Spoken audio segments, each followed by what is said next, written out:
Good evening. I'm Rick Walker, host of the SST Car Show, and you are watching SST Sunday Night Live. And tonight we have a very special guest, the lead mechanic from the original Dukes of Hazzard television series, Tom Sarmento. Tom will join us, share some of his secrets of the General Lee Dodge Charger, and he'll talk about some of the new projects that he's working on today. Stay with us. Tom Sarmento is straight ahead.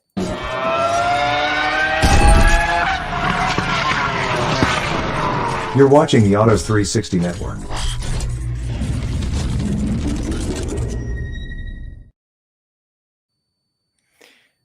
Tom Sarmento, lead mechanic on the Dukes of Hazzard television series, is joining us live tonight. And Tom has a new project on the go. He's working on a new book, and he's going to share some of his behind-the-scenes stories from his days on the set of the original Dukes of Hazzard series. Tom, how are you this evening? From your home in where? We've lost your mic. Here we are. There you are. I am. Where are you tonight, Tom? I'm in Charlotte. That's where I'm living now, and I've been here since '93. Well, Tom, you and I met a few years ago at the Steve Plunkett Fleetwood Country Cruise in London, Ontario. You were a special guest at that auto show in London, Ontario, and since then we've kept in touch a little bit from time to time. And it was a real treat to meet you there. And you know, I would really like to get you up to the Ottawa Gatineau International Auto Show at some point. The show, unfortunately, this year has been postponed again, so we're looking at 2023. But hopefully we can make that happen in 2023. But we have tonight the next best thing, a virtual meeting with the lead mechanic on the original Dukes of Hazzard television series. Before we talk about, you know, some of your stories from behind the scenes, how did you get involved with the television series? How did you get into that business and land that gig? Well, it actually started when I went to work for, after I got back from Vietnam. I went to work for Chrysler in 1969. And these Dodge Chargers, you know, they were just rolling off the car carriers back in that day. And that, I guess that's how I've always liked Mopars. I mean, you know, two of my brothers, we couldn't convince them. They were Ford people, but 3 out of the 5, you know, were Chrysler people. So what we did is we always had the competitions between all the boys. You know, all 5 of us were born within 6.5 years. But anyway, getting back to you know, Chrysler, it was a really good time for me because I needed to get experience doing something. I didn't know what I was going to do, but you know, just as things were going good up until about 1978 with Chrysler, Chrysler got in trouble, and our dealership ended up having to fold. The back room was very good. The body shop was good.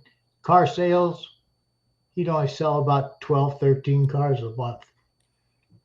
So we were on the chopping block, so to say. So you were working as a mechanic at the dealership?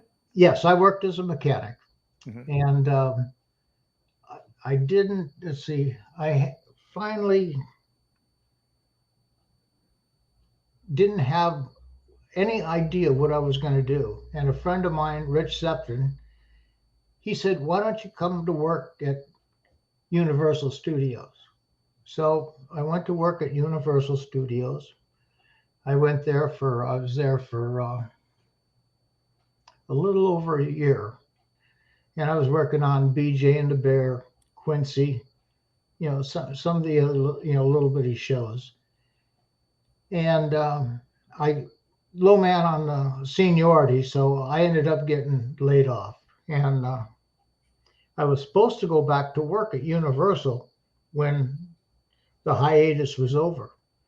Well, they had this show across the street at Burbank Studios. It was, I didn't know what it was. I know it just had all these orange cars. They all came in, fenders torn off of them. I mean, covered with mud, and I go, man, I pity that guy's working on that show. Well, come to find out, they had nobody working on that show. So as the show got better, the cars were coming in and we had no place to park them. I mean, the Burbank studio was actually a Ford dealership also. They had all the Ford trucks and station wagons, so we had all those cars, all the executives' cars, and we just had no place to park them. So I didn't think I was going to ever go out on a show being a new guy, but nobody else wanted that show. And so I was it. So I worked on the show probably 2 months, in the garage at the Burbank studio. I didn't work any of the shows in Covington, Georgia. It was, I'm glad I wasn't working there in Georgia, but it served me, right to go out there. They told me, grab my tools, take what I need. They gave me this old beat up air compressor. So I says, how about a dry nitrogen bottle? And I'll put a regulator and a hose on it, and I'll use that for my air tools. They said, whatever you want, So that's what I did. And lo and behold, one day, I went out there with Jack Oates. He was the assistant driver captain. So he took me out there. I mean, I think we had about a 4:30 in the morning call. It took us an hour to get out to Lake Sherwood. And then by the time we set up, and those cars, I went out there, it was a Monday morning. None of the cars would even start on their own. I mean, they were either out of gas, had flat tires, they all had dead batteries. So I'm out there scrambling to get everything started. I got everything started. And we aired up the tires, and I thought, well, we're all set. And then I went over to Billy's truck, and I had a breakfast burrito. And Jack goes, turn around and look at your cars. It looked like Old Faithful. I mean, all those radiators, they were all had holes in them. There was water coming out everywhere on these cars. And I go, I'm not going to make it on this show. There's just no way. Paul Baxley, he was the director on the show. He's the second unit director and stunt coordinator. And I figured he was going to crucify me. Here he sends a mechanic out on the show, and I can't even keep these things going. Well, they bought all those cars cheap, right? Like, they paid like $500 a pop. $500 a piece for those cars. Yeah. The sheriff cars were fairly new because they were 70. The Roscoe cars were 77 and 78s. And, so they're only 3 years old. And we got them from the highway patrol. And, they had new tires on them, new brakes, and everything worked. Well, those Chargers we bought on the street, all it required is it had a V8 engine in them. But then the drivers didn't know the difference between a big block and a small block. Distributor up front, good. driven her back, no good. That's the 318. Mm-hmm. Yeah. And all they needed to do was start up and run, and they give you, if you had a title, they give you $500 for the car, and they towed it away. And then that became your responsibility. It become my problem. Right. You know, these cars, and probably 75% of them were green. You know, if you think about it, back in the 70s, a green Chargers. Yeah. car. Yeah. So most of these cars were green. I get asked that question all the time. How many cars were red and how many cars are yellow? Well, we weren't worried about that, But anyway, I did survive the first week. I was just shaking in my boots, Oh, the glitz and glamour of Hollywood. It just it isn't what it seems, is it? No, there's no glamour in that. And I don't think I've talked to any of the stunt guys for probably 3 weeks, 3 episodes. And the biggest friend I had on the show was Richie Birch, Sr. And he was the insert driver, and he was also kind of like doubling as a mechanic. He was a good MacGyver. He used to do some of the jumps, some of the turnovers. He was kind of like an all-around man, when they could take him off the camera truck. Mm-hmm. And Paul saw to it that he did, very well. And he was my best buddy. He goes, "You got to make it through this thing." He says, "I can't keep on doing this thing. And if this show goes, we don't know what we're going to do."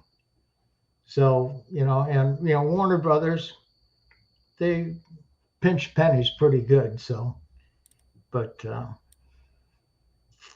So you got established, you got the cars running, the series kind of gets going and it's sold. So, you're kind of the unsung hero behind the scenes who made sure the general was front and center and running.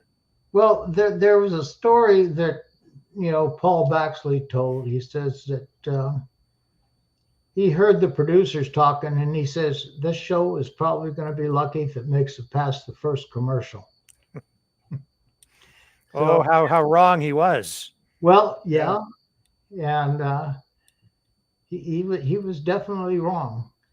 But the cars that we used up, I mean, I ended up with approximately 317 charges. 17 of them survived the show. So all the rest of them, they were crushed. And we had 3 different vendors. We had the Valize brothers.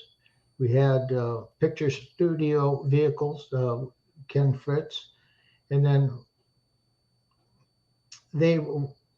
Warner Brothers knew something was wrong because they were buying the same cars over and over from those vendors.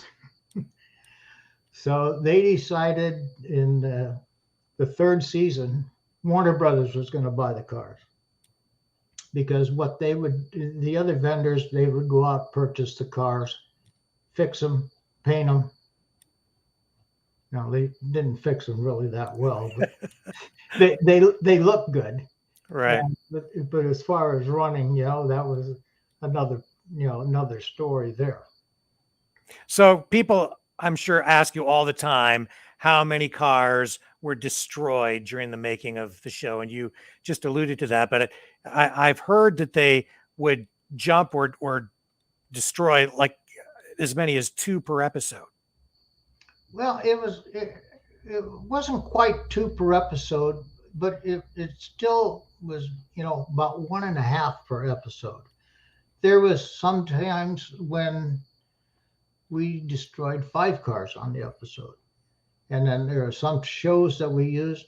Well, we had horses in them, and we did some of the locations, and they had hang gliders. They had all kinds of different stuff.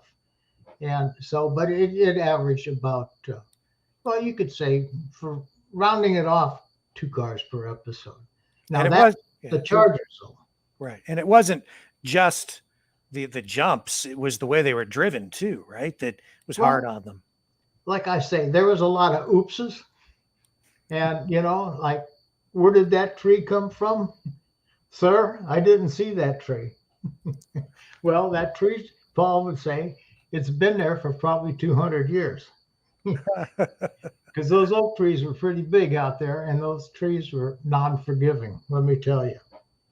But, and, I can remember one time when we were shooting out there at Saugus Motor Speedway.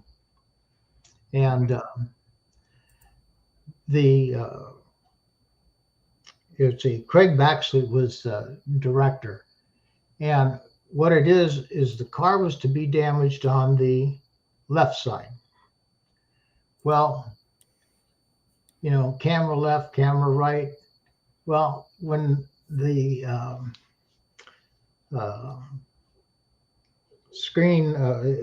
script supervisor said it was on the right side of the car. Well, she says, well, if you're standing in front of the car, the right side would be the passenger side. Well, guess what? They got it backwards. So we damaged like 3 cars. We were taking them and rubbing them up against a telephone pole just to, for the bumping and banging damage that was supposed to be out there at Saugus. Mm-hmm. So, you ruin cars like that all the time. And, we used to have the cars slide together and take 1, take 2, sometimes take 3. So there could be 6 cars gone just for a split second. So that's how come we used a lot of cars. So as the mechanic, the lead mechanic, what did you have to do to prepare these cars for jumps? Well, I didn't have to do a lot for that. I had to make sure that that is Lance Turner going over that barn there. And what I would do is I would always make sure that the fuel cell, either Richie Birch or myself, were the only 2 that we had a check valve in there. And what we did is we had a lever. So Richie and I knew which way that lever was supposed to be. Well, sometimes you get a driver that was out there to make sure it was full of fuel, and he would turn that lever.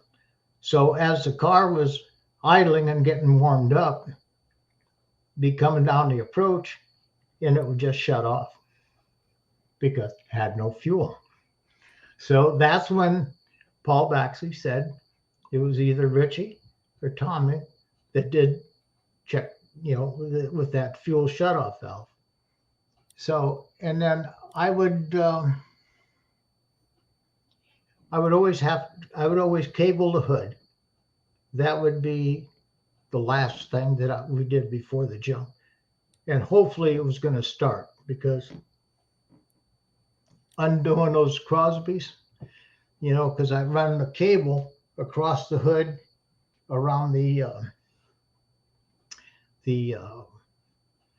bumper supports, just in case, it hit nose in a little bit, so that hood didn't come back, the hinges reversed and it go through the windshield, although we had Lexan. So I was in charge of making sure all the safety stuff was done. The guys had their own lap belts, but I made sure they had the chains in there, and everything was ready for them. Mm-hmm. And when I look at a shot like that with that car going over a barn or a house or whatever that is. Mhm. Like, that's insane. How do you survive that? Well, we probably, and on this one here, we probably had about 450 pounds of ballast in the trunk, and it was secured in a weight box, and that was cabled around the back bumper to keep the weight box from going forward, although it was even bolted to the frame of the car. That it was pretty much 400, a big jump like Allen's over the train out there on Granny Annie. It was out at Oxnard. We had probably 600 pounds of lead in the back of that thing, but he was going almost 100 miles an hour or better. And when they come down, like usually there's no ramp to land on. No So it's ramp. just hit the ground. You just hit the ground. Well, how again do you survive that? Did you do anything to the suspension or anything inside the car to help protect the drivers? Well, the driver, he was pretty well protected. He was, he had lap belts, he had shin guards, helmet.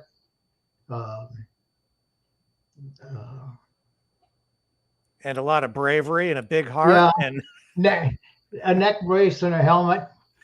Most of them didn't wear goggles back at that time. And were there full roll cages in these things? Oh, yes. Yeah. Yes. They were very good roll cages. And Paul Baxley was, very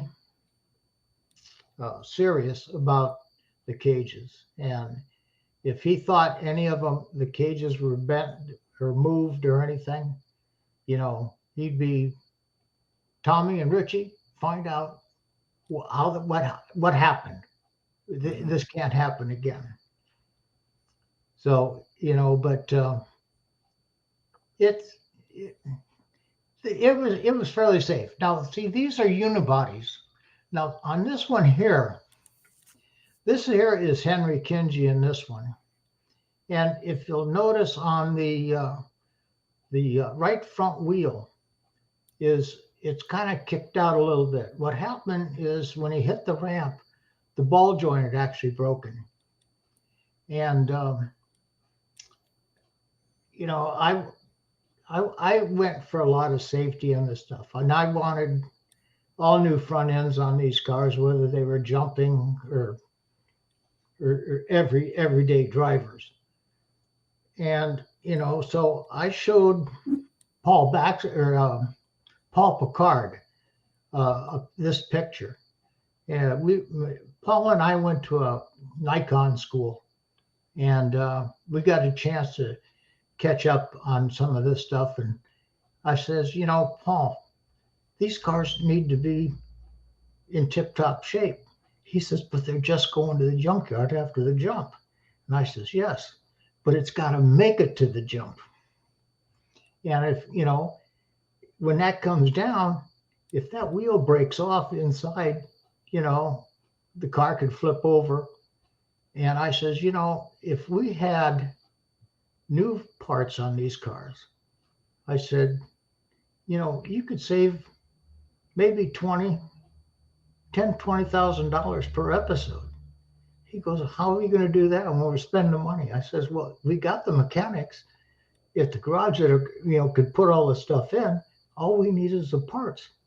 And he says, well, what are you talking about for parts? I says, $250, because we always put all new shocks and everything around it. And,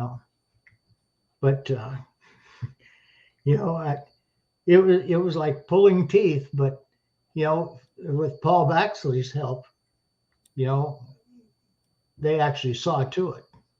Right. And the drivers would be protected with helmets and safety gear too, to some degree. Rick, if you'd seen what they would be wearing now, he's got his shin guards on, he's got some hip bats on, he's got a waistband on there to help his kidneys. He's got a couple of things wraps around his arm, and look at that helmet. You know, no full helmet, no nothing like what they wear nowadays. He does have his driving gloves in his helmet, and that's me in the background there. But that is John Cade. Man, that takes a lot of courage, a lot of backbone, and Well, to get in that car like that and do that. Oh yeah. my God. Oh Oh yeah. my God.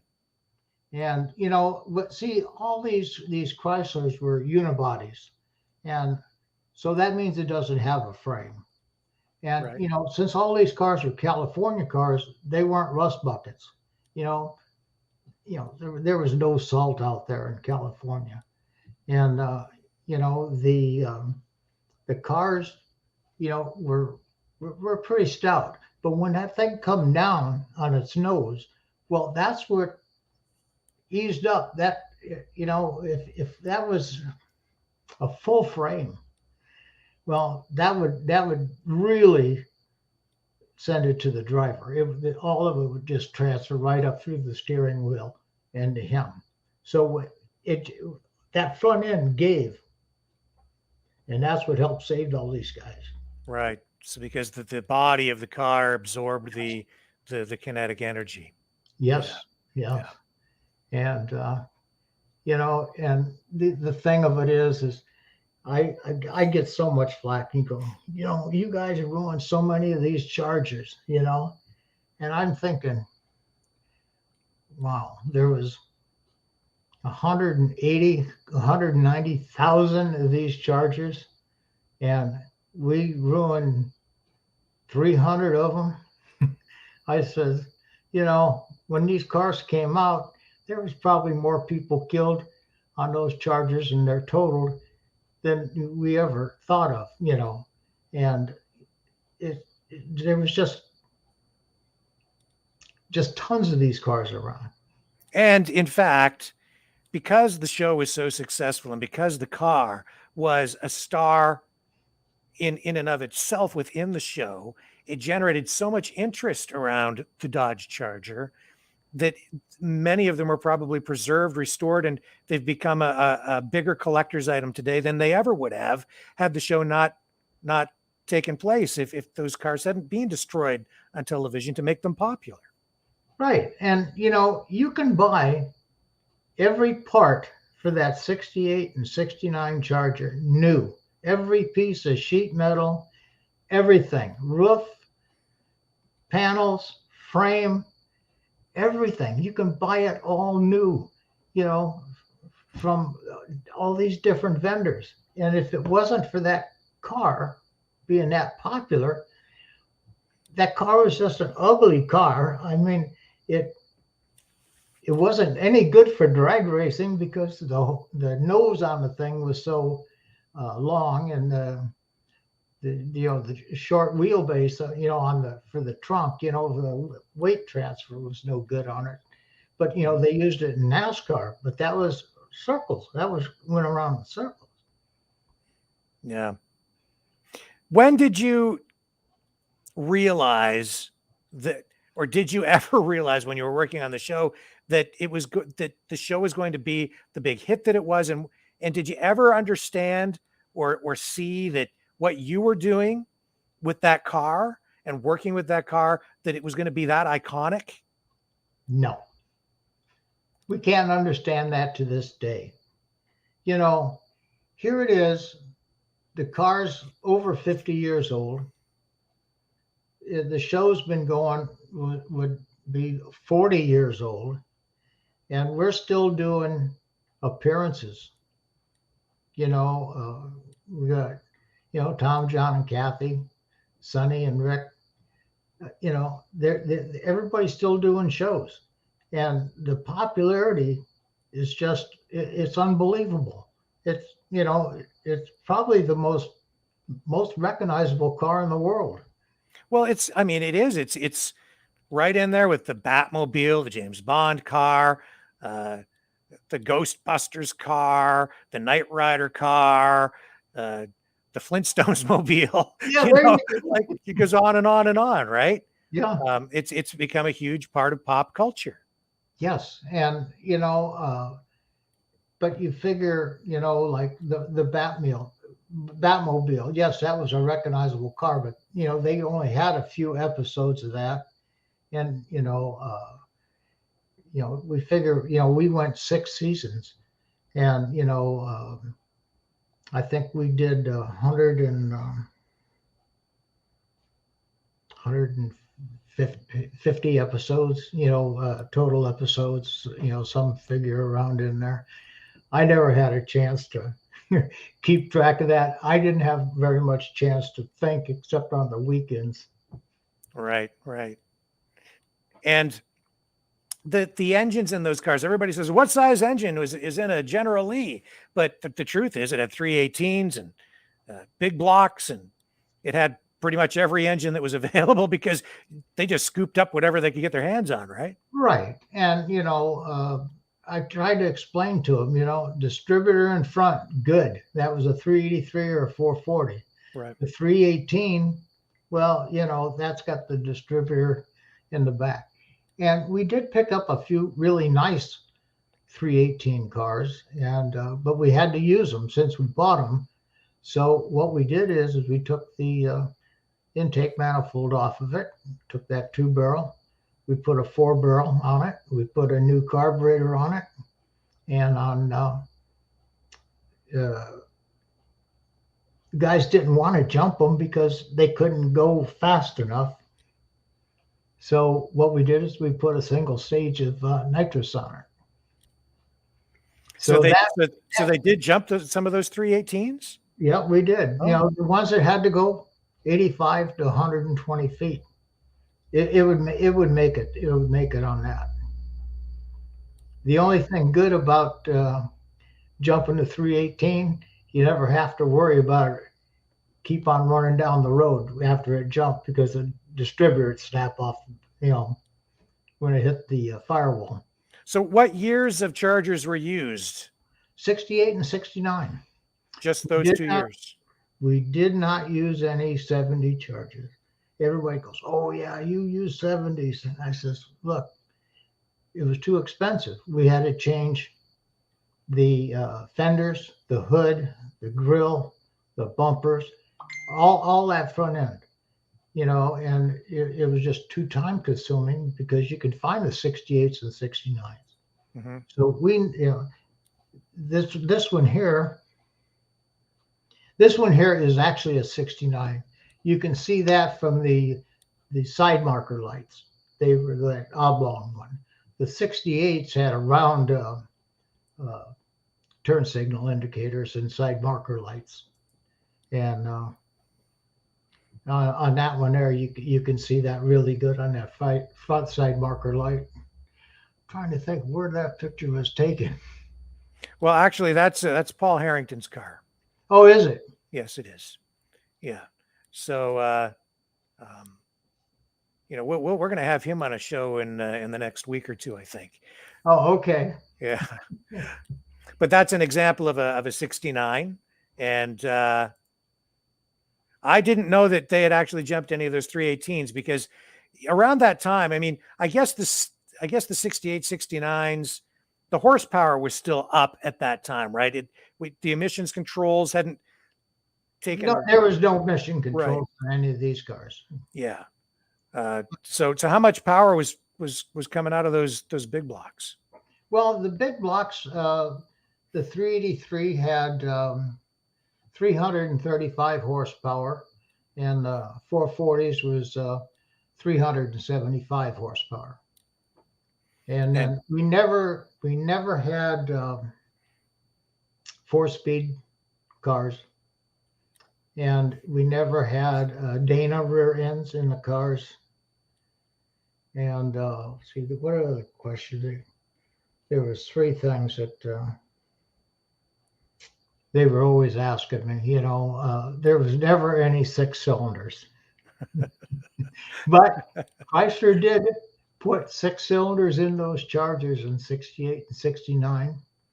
And what they did is they did that, and the people at Chrysler, at the Chrysler plants, they drove those. they didn't cost much money, and that way there they could get the car being out there to be seen. So if you worked at Chrysler, you could buy one of those cars probably for $2,000. So you had a new car.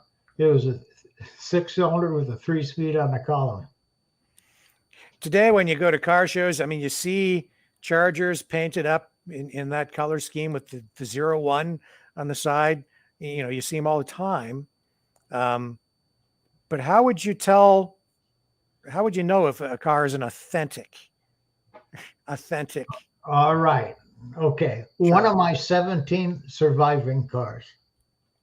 Well, I can usually spot all the differences, you know, right off the bat. But the big telltale is the number was etched in the rear window. It was in the left lower hand of the corner, and it would be a WGL, and then it would have a number like 28, 78, 55. It would be in there. When we started numbering the cars, when Warner Brothers owned them, all the cars were serial numbered. The Daisy Jeep, WDJ, Warner Brothers Daisy Jeep. WJP, Warner Brothers Jesse Pickup, and so on and so forth. Boss Hog Cadillac. Everything started off with a W, and then they used, you know, GL, you know, for General Lee, SC for a sheriff car, and you know, so on and so forth. So now you know what to look for if Yes. you're out there buying something at an auction, right? And somebody will go, well, it's an original one, and the back window got broken, and we had to replace it. So have you seen, or do you think some people have been burned buying some of these things at auction? Oh yes. As soon as you see a car that somebody's selling and it's an original General Lee, and it's say at $50,000, there's no way that's going to happen. Wow. You know, and people, you know, the thing of it is they can do everything but match up the numbers that are etched in the back windows, because they wouldn't know what number survived. And I had my logbooks for the last 3 years, and I have all those numbers. George Berris, always very, you know, gracious with me, but it became pretty apparent to me over the years that he sometimes took credit for a few things that maybe he didn't deserve credit for. Yeah. You know, and so did he or did he not design the General Lee? No, it was designed by he was one of the creator of Dukes, Guy Waldron. He's the one that came up with the paint scheme and the numbers and push bar and everything like that. But what Guy actually liked about this, he wanted a 69 GTO instead of the Dodge Charger. He hadn't even considered the Dodge Charger. Well, thank God he never used that GTO, because I don't know where we'd have got that many GTOs. And you know, so what they did is a guy named Hank Nessel. He was the transportation coordinator. So he said, Guy, let me bring you a car. So what he did is he got a hold of a Dodge Charger. He painted it Hugger orange, which is a 69 Chevy paint job. Put the numbers on it and the flag, and bang, He loved it. Well, all he got was that orange color that he saw, because Chrysler had a Hemi orange, and that had metal flake in it, gold metal flake. So that's what Guy Waldron, that's all he saw. He saw his color. So in reality, the General Lee is painted. This Mopar is painted with a General Motors orange. Right. It's a Hugger orange, and it's a '69 GM color. And sorry, all you Mopar guys. Sorry. Yeah, and this is a funny story. Kathy and I were actually with Steve Plunkett, and we were at the Beverly. No, it was Burbank Hilton Hotel for lunch. And what happened is George had just passed, so we were having lunch because Steve was trying to get Kathy to come out to a show, and we were talking, and Kathy goes, "Tommy, we should have a General Lee there for George." And I says, "Why?" And Kathy goes, "Well, he designed that." And I says, "Kathy, George never designed that car." She goes, "Tommy, you're wrong." I says, "Really?" I says, "Do you have Guy's number?" She goes, "Yes." "I'll call him right now." So she calls him up, and Guy told her, he says, "Kathy, I was the creator of that. I designed that. George had nothing to do with that car." So Kathy just couldn't believe it, because all these years, she just assumed. Well, if you go to the George Berris website, he has the Batmobile, the Munsters Coach, the Munsters Dragula, all these other movie cars. I know there's some on his website that he claims he designed, but probably not. And the General Lee is on there. Yeah. And so is one of Dean Jeffrey's cars. Mm-hmm. Well, George was always a showman. He was very much a showman. Yeah. A wonderful man. Yes. If you had to be around George. I mean, George was an icon. And I mean, that man, he never, when people ask him, he would never really say that he did, but he never said that he didn't. It's just enough to put the picture up there on your website, and right. Yeah. This is the George Berris collection. This is, yeah. And then people assume that he's the guy. Yeah. Well, George was very well known for all these different cars, and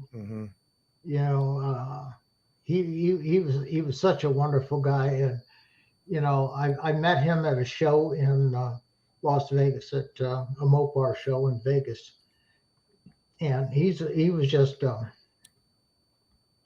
showman.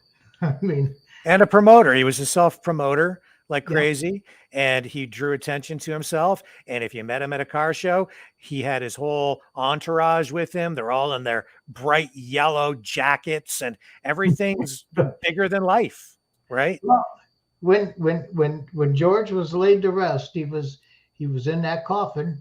He had that jacket on, and he had his sunglasses, and he looked so good, and he'd been dead almost a month. They kept him on ice that long in a refrigerator thing, so that he wouldn't. Well, just so that yes, enough said. Yeah. But he looked like you could just walk up to him and say, "George, wake up."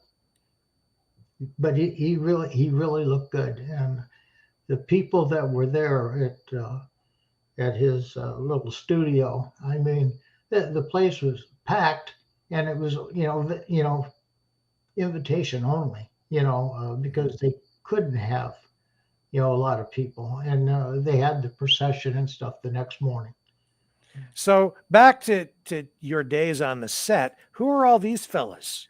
Okay. The first one, let's see, on the left is Don Mancini. David Grant. He was one of the.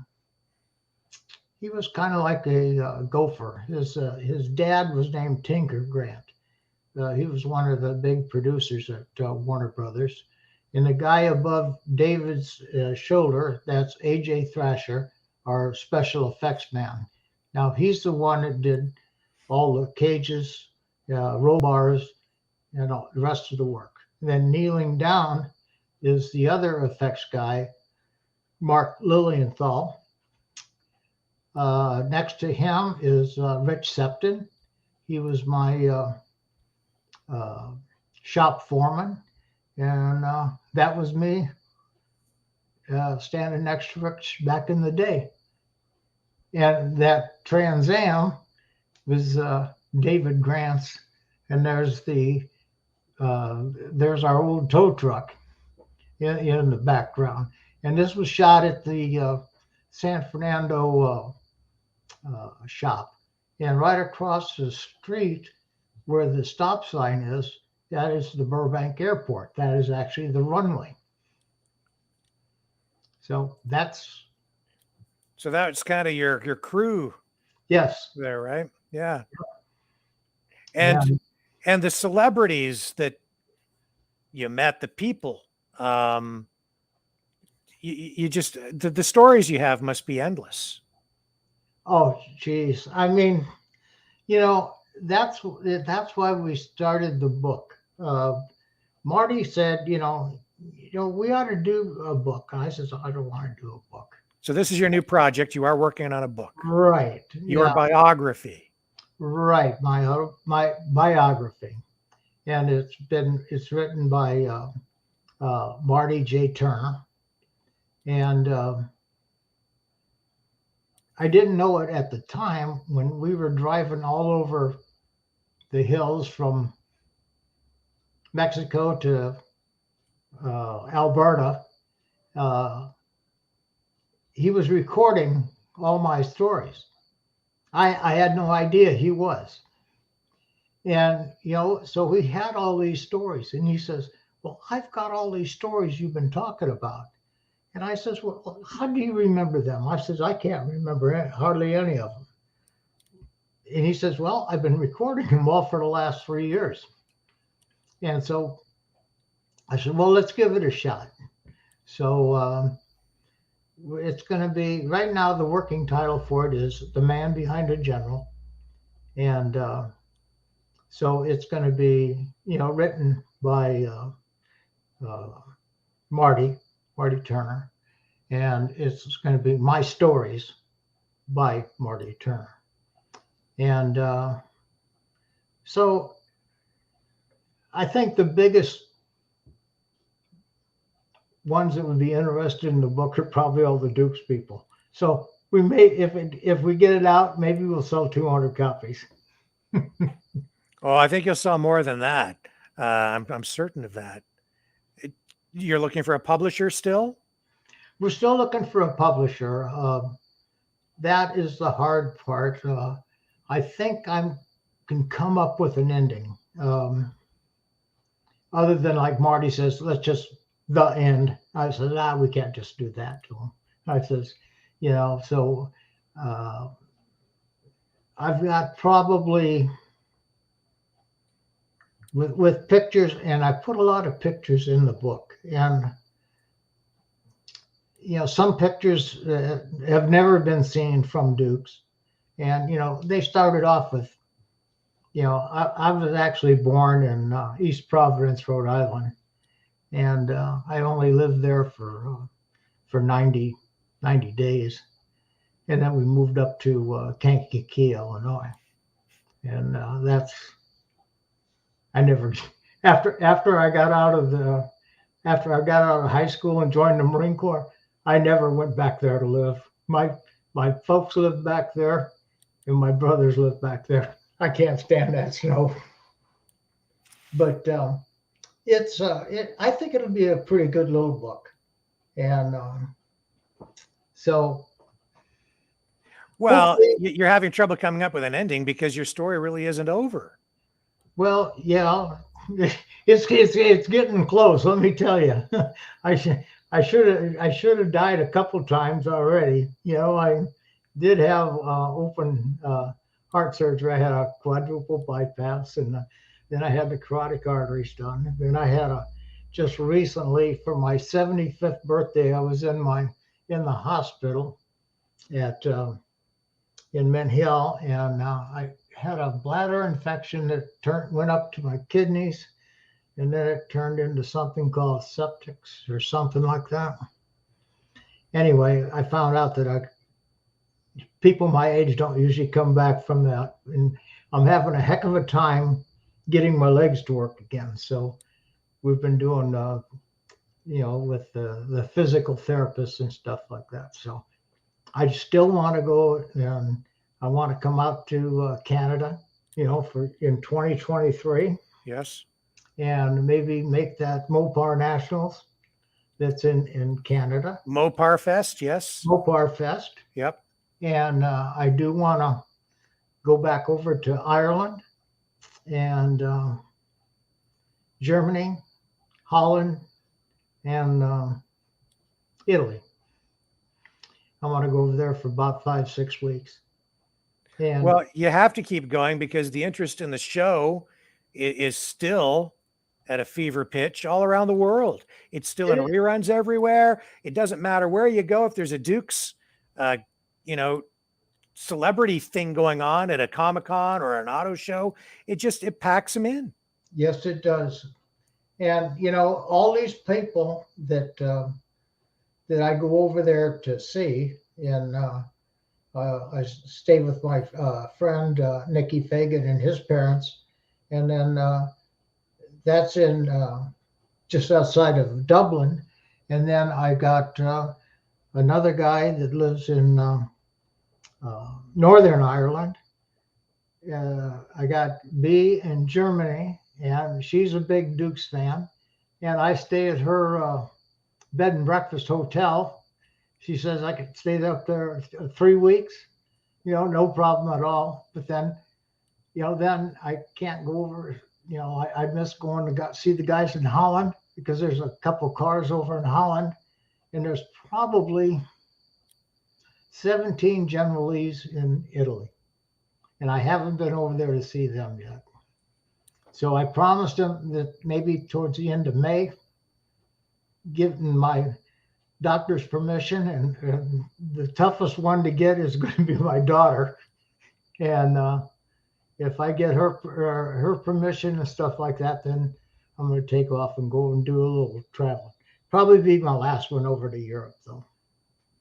Why do you think the show keeps going? What is it about that show that just continues to appeal to generation after generation? Well, I think it's the kids' parents. It's shown in every country in the world except the U.S. And I don't know if they still show it over in Canada. Well, you can certainly get it online. Yeah. And But I mean, so- these people still can watch it on TV, 2 nights a week. Yeah. And, so, what we started doing is we do some of the Duke shows, and we're kind of teaming up with some of the people from the Moonshiners. Uncle Jesse, he was a moonshiner. It must, you must be disappointed to see that the show is surrounded by such controversy. Because the show really is kind of grounded in family values, and it seems like it's in a lot of ways it's become misunderstood. Yes. And, Rick, it's a G-rated program. G. These cartoons these kids are watching now are PG-13. Mm-hmm. And this was a G-rated TV show. So that's the same like Andy Griffin and all those early Bewitched, all those other family shows. And that's, that's what it should be. Yeah. Yeah. Who was the best Daisy? Who was the best Daisy? Well, I do have my favorite, Kay Kimler, and she was Daisy's stunt double. She wasn't the first.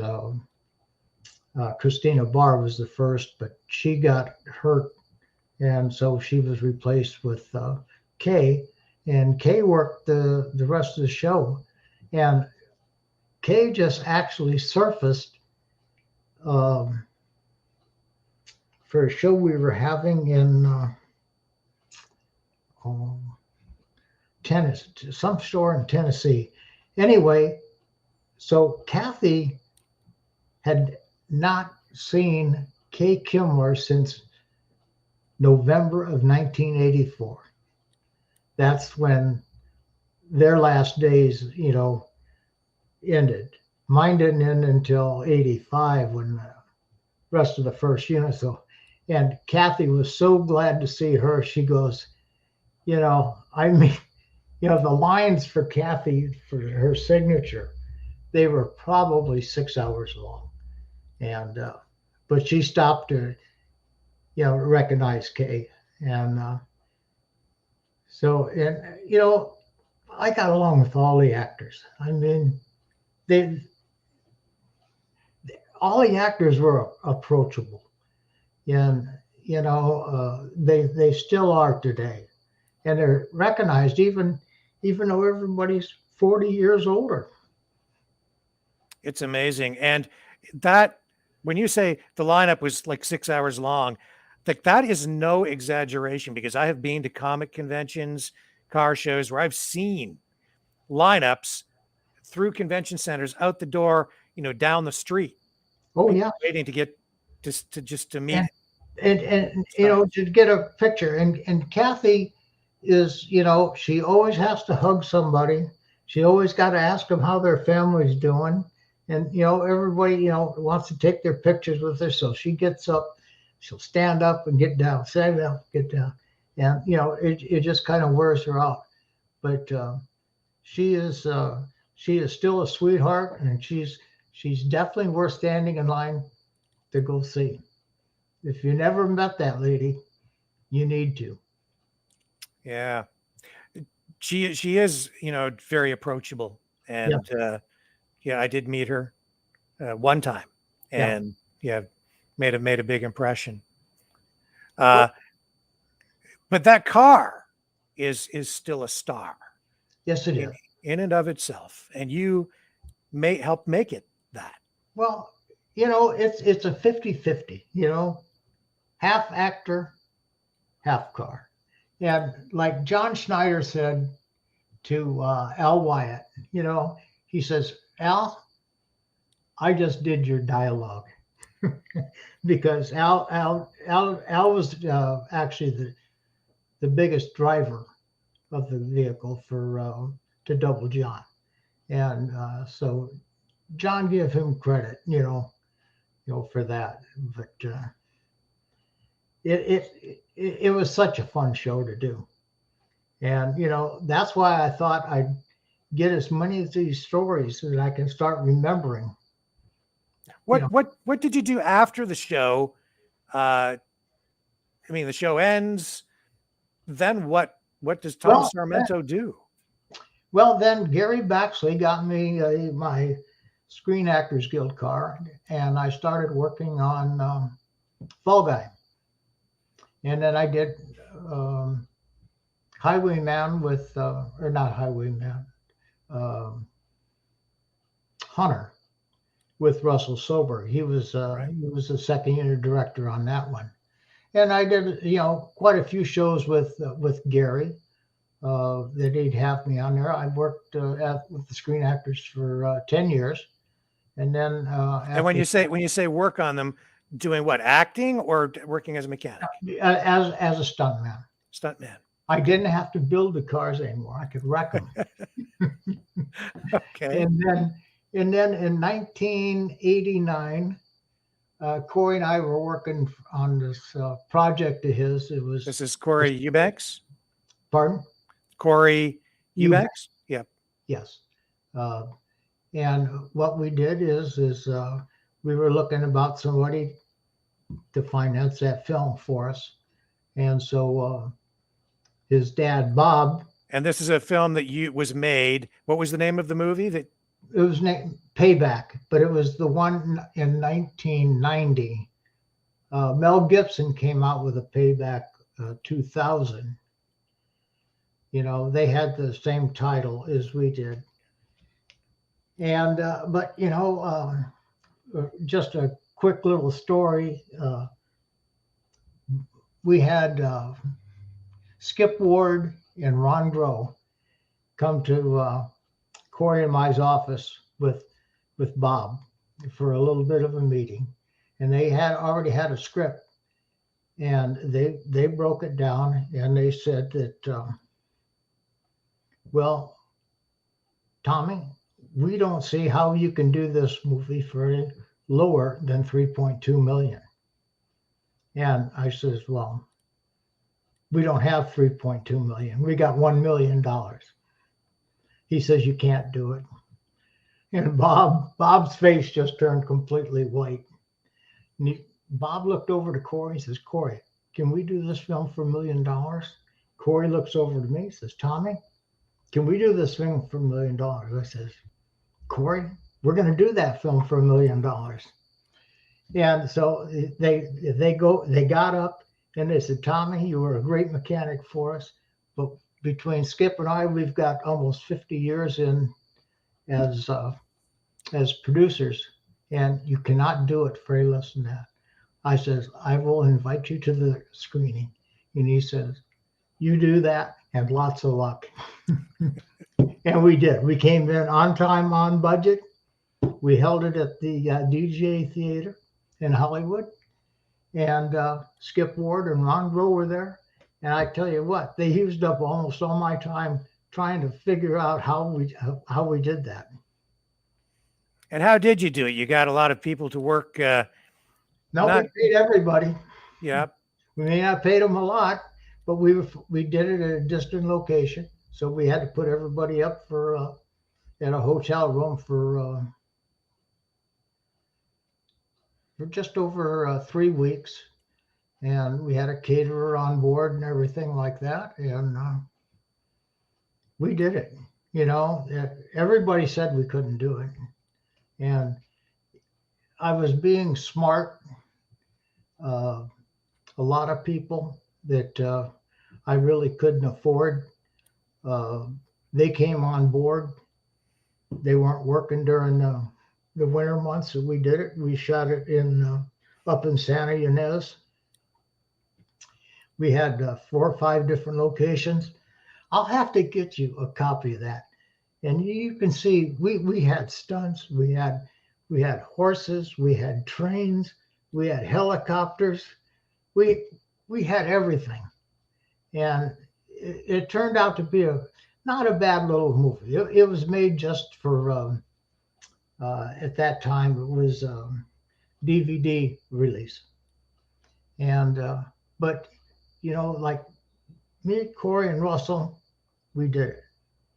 And you know, we had a great time. And that's what friends can do for you, you know. And you know, when these people will work for you, they'll work their asses off, you know. And we worked them 12, 14 hours a day for 6 days a week, and nobody really bitched about it. And it was really good. Well, is there anything else that you'd like? Is there anything that I haven't touched on? This is a question I always ask people. You know, is there some little thing that you want to talk about that I haven't brought up yet? Well, you know, we talked. My last project is going to be my book. You know, after I uh, uh, left the movie industry, I came out to Charlotte, North Carolina with my kids, and I was a Snap-on tool dealer for 17 years. And what we've done is we used to do the Hazzard shows with Ben and Alma Jones, and we used to do one big show a year, and we did stunts at those, and we did really good stunts. I mean, in the first year we went to it was Nashville, Tennessee.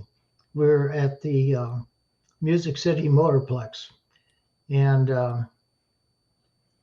the town just kind of blew it off as just a little show. Well, we had 80,000 people at that show, and it tied up all the freeways. I mean, the police, they had no idea. It was the biggest show that's ever come to Nashville. And you think of the shows that have been in Nashville, but it was just amazing. But and Corey, he jumped the General Lee. He jumped it 1, 2, 3, 4 times, and then when he couldn't do it, we used Craig Baxley Jr. So we have actually had 3 different generations on Dukes. Yeah. Well, that's become a thing now, right? Whenever there's kind of a Dukes event, it always seems like they want to. There's another General Lee that bites the dust. Yeah, and you know what? But you wouldn't believe some of these wrecks that I bought, and we put them together, put a new motor and transmission in it, put some tires and wheels and brakes and new suspension. I spent most of my money on safety, the cage in the car, because these stunt guys that we used, they needed to go to work the next day, and so I couldn't have them hurt in any kind of way, and so that was my big thing, safety, like Corey and Russell, they were like my kids. Well, they're almost could be the same age, but you just didn't want to hurt anybody, and so you did your darndest.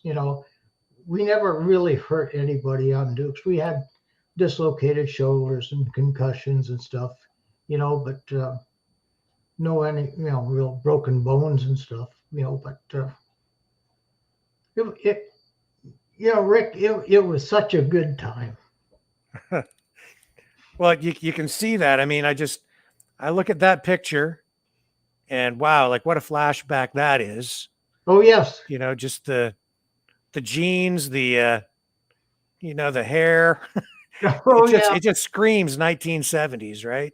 Oh yes, it does. And 70s and the early 80s. Yep. I think on the roof of that car, I think that is AJ's. He's from Arkansas, and I think that was a Arkansas Razorback helmet. And we even had fun when we were building these cars, and I just can't imagine doing anything else. This was the little center stone of my career, Dukes of Hazzard. Well, you have become a celebrity yourself. There's no question about that. And that's because of your association with the Dukes more than anything else, right? I mean, you were sort of a behind the scenes unsung hero with the series, but over the years through these events, you've kind of become a celebrity too.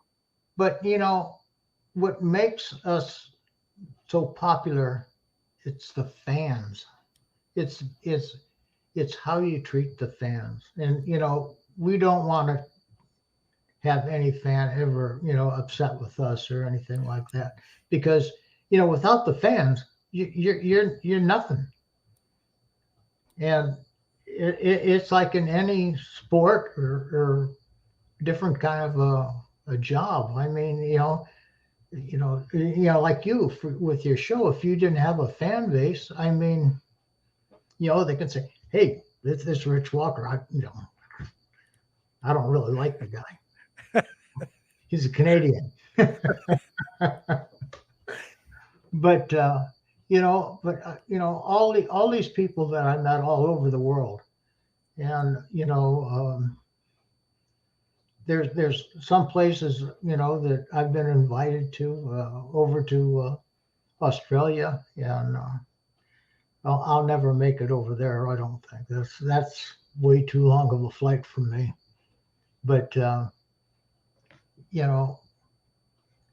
I've had a good time, and I've had a very, very good career.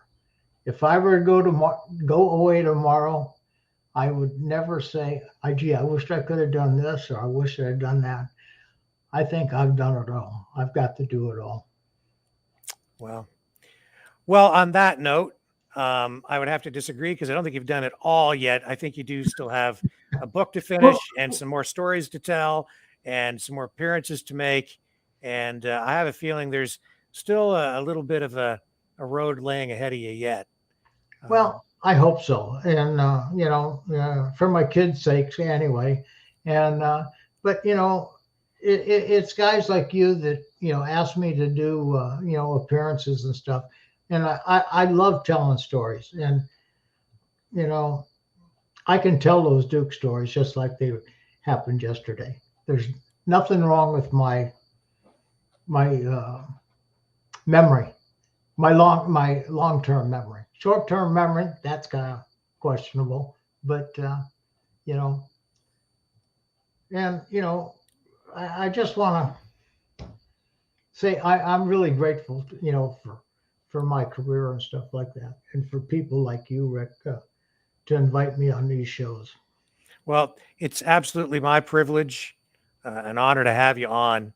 I can't tell you what it means to me, and I'm sure that all the folks watching feel the same way, because the show has become a huge part of pop culture, and you have become well known within car circles and the car community.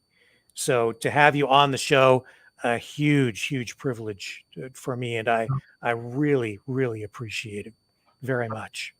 I had an excellent time, and I know that when we said, probably last a half hour, maybe up to an hour, we've already been on an hour and 15 minutes. Yes, we've gone a little bit over, but I'm sure that the folks won't mind. And there will be more with Tom Sarmento in the months ahead, as we look ahead to 2023 and getting you up to Ottawa, where people can meet you in person at the Shaw Center. That's what I enjoy. I enjoy meeting people in person. Trying to put a name with a face, and a face with a name. So that's right. You know how that goes. All right. Tom Sarmento, thank you so much for joining us tonight on SST Live. Rick, thank you for having me. I really appreciate that. And that, folks, is a wrap for tonight. And I am Rick Walker, reminding you, when you can't get to the car show, we will bring the car show to you online at sstcarshow.com, and now through the Autos 360 network and the virtual auto show presented by the Ottawa Gatineau International Auto Show at ottawaautoshow.com. Catch you next time.